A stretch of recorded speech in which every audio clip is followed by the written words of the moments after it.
अंगं हरे पुलकभूषणमाश्रयन्ती भृङ्गाङ्गनेव मुकुलाभरणं तमालम् अङ्गीकृता किल विभूतिरपाङ्गलीला माङ्गल्यदास्तु मम मङ्गलदेवताय मुग्धा मुहुर्वितरति वदने मुरारे प्रेमत्रपा प्रणहितानि गतागतानि मालादृशो मधुकरीव महोत्पलेया सा मे श्रियं दिशतु सागर सम्भवाय आमीलिताक्षमधिगम्य मुदा मुकुन्दम् आनन्दकन्दमनिमेषमनङ्गतन्त्रम् आकेकरस्थितकनि विकपक्ष्मनेत्रम् भूत्यै भवेन्मम भुजङ्गशयाङ्गनाय बाह्वन्तरे मधुजितः श्रितकौस्तुभेया हारावलीव हरिनीलमयी विभाति कामप्रदा भगवतोऽपि कटाक्षमाला कल्याणमावहतु मे कमलालयाय कालाम्बुदारिललितोरसिकैटभारे धाराधरे स्फुरति या तटिदङ्गनेव मातुः समस्तजगतां महनीयमूर्ति भद्राणि मे दिशतु भार्गवनन्दनाय प्राप्तं पदं प्रथमतः खलु यत्प्रभावात् माङ्गल्यभाजि मधुमातिनि मन्मथेन मय्यापते तदिह मन्तरमीक्षणार्धं मन्दालसं च मकरालय कन्यकाय विश्वामरेन्द्रपदविभ्रमदानदक्षम् आनन्दहेतुरधिकं मुरविद्विषोऽपि ईशन्निषीधतु मयि क्षणम् ईक्षणार्धम् इन्दीवरोदर सहोदर विन्दिराय इष्टाविशिष्टमतयोऽपि ययार्दयार्द्रा दृष्ट्या त्रिविष्टपपदं सुलभं लभं ते दृष्टिप्रहृष्टकमलोदर दीप्तिरिष्टां पुष्टिं कृषीष्ट मम पुष्कर विष्टराय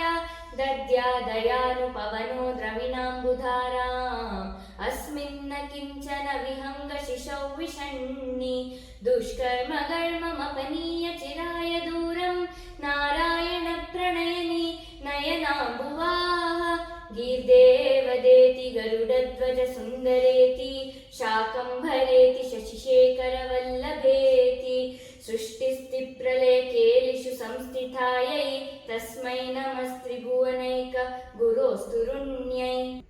श्रुत्यै नमोऽस्तु शुभकर्मफलप्रसूत्यै रत्यै नमोऽस्तु रमणीयगुणार्णवायै शक्त्यै नमोऽस्तु शतपत्रनिकेतनायै पुष्टै नमोऽस्तु पुरुषोत्तम वल्लभायै नमोऽस्तु नालीकनिभाननायै नमोऽस्तु दुग्धोदधि जन्मभूमै नमोऽस्तु सोमामृतसोदरायै नमोऽस्तु नारायणवल्लभायै नमोऽस्तु हेमाम्बुजपीठिकायै नमोऽस्तु भूमण्डलनायिकायै नमोऽस्तु देवादिदयापरायै नमोऽस्तु शारङ्गायुधवल्लभायै नमोऽस्तु देव्यै भृगुनन्दनायै नमोऽस्तु विष्णोरुरसिस्थितायै नमोऽस्तु लक्ष्म्यै कमलालयायै नमोऽस्तु दामोदरवल्लभायै नमोऽस्तु कान्त्यै कमलेक्षणायै नमोऽस्तु भूत्यै भुवनप्रसूत्यै नमोऽस्तु देवादिभिरर्चितायै नमोऽस्तु नन्दात्मजवल्लभायै सम्पत्कराणि सकलेन्द्रियनन्दनानि साम्राज्यदानविभवानि सरोरुहाक्षि त्वद्वन्दनानि दुरिता हरणोद्यतानि मामेव मातरनिशं कलयन्तु मान्ये यत्कटाक्षसमुपासनाविधि सेवकस्य सकलार्थसम्पदः सन्तनोति वचनाङ्गमानसै त्वां मुरारिहृदयेश्वरीं भजे सरसिजनिलये सरोजहस्ते धवलतमां शुकगन्धमाल्यशोभे भगवति हरिवल्लभे मनोज्ञे त्रिभुवनभूतिकरी प्रसीद मह्यं दिग्धस्तिभिः कनककुम्भमुखावसृष्टा स्वर्वाह विमलचारुजलप्लुताङ्गीं प्रार्थन्नमामि जगतां जननीमशेष लोकादिनाथ गृहिणीम् अमृताब्धिपुत्रीं कमले कमलाक्षवल्लभे त्वं करुणापूरतरङ्गितैरपाङ्गैः अवलोकय मामकिञ्चनानां प्रथमं पात्रं कृत्रिमं दयाः देवी प्रसीद जगदीश्वरि लोकमाते कल्याणगात्रि कमले क्षणजीवनाते दारिद्र्यभीतिहृदयं शरणागतं माम् आलोकय प्रतिदिनं सदैरपाङ्गैः स्तुवन्ति ये स्तुतिभिर्द्विहिरन्वहं त्रयीमयीं त्रिभुवनमातरं रमां गुणाधिका गुरुतर भाग्यभाजिना भवन्ति ते बुधभाविताशयाः इति श्रीमच्छङ्कराचार्यकृत श्रीकनकधारस्तोत्रं सम्पूर्णम्।